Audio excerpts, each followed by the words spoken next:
Two children wandering out of nowhere, their skin a strange green color, speaking in a language no one understands. The people of a small English village in the 12th century are left baffled. Who are these children? Where did they come from? And how did they survive? This is the mystery of the Green Children of Woolpit, a tale so bizarre it blurs the lines between history and myth. But first, how did it all begin? It's the 12th century, in a quiet village called Woolpit in Suffolk, England.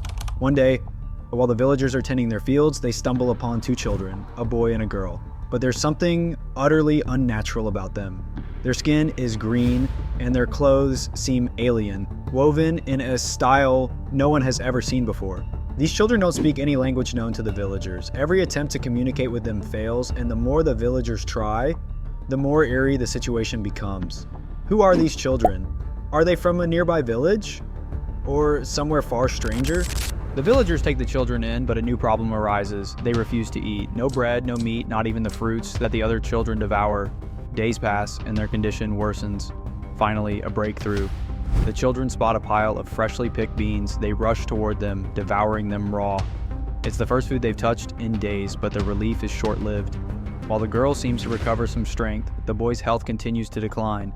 His green skin, once strange, now begins to fade into a pale, sickly hue. As his condition worsens, no one can stop what happens next.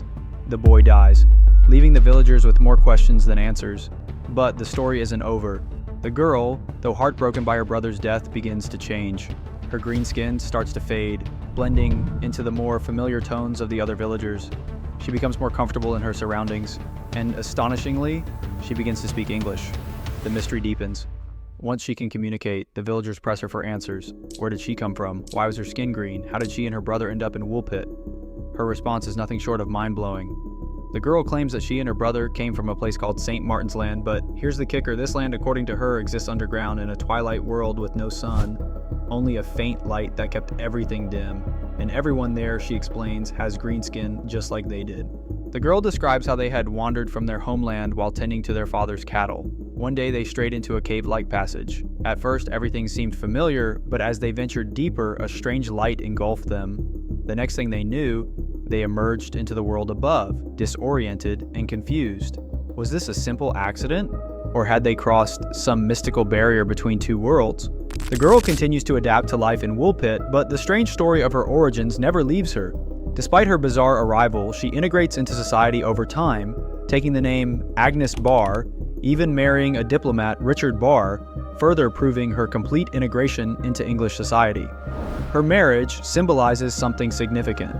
She not only adjusted physically, but also socially, becoming part of the very world that once saw her as an outsider. But even in her new life, the mystery surrounding her origins remained. But while the girl adapted to her new life, scholars and storytellers throughout history have debated the true nature of the Green Children. Several theories have emerged over the years to explain the baffling circumstances of their arrival. One theory suggests that the children were suffering from chlorosis, a condition that results in green-tinted skin due to malnutrition. Could their green hue have been caused by a lack of essential nutrients during a famine? This theory offers a biological explanation for their appearance, but what about their mysterious language? Another theory speculates that they might have been Flemish children.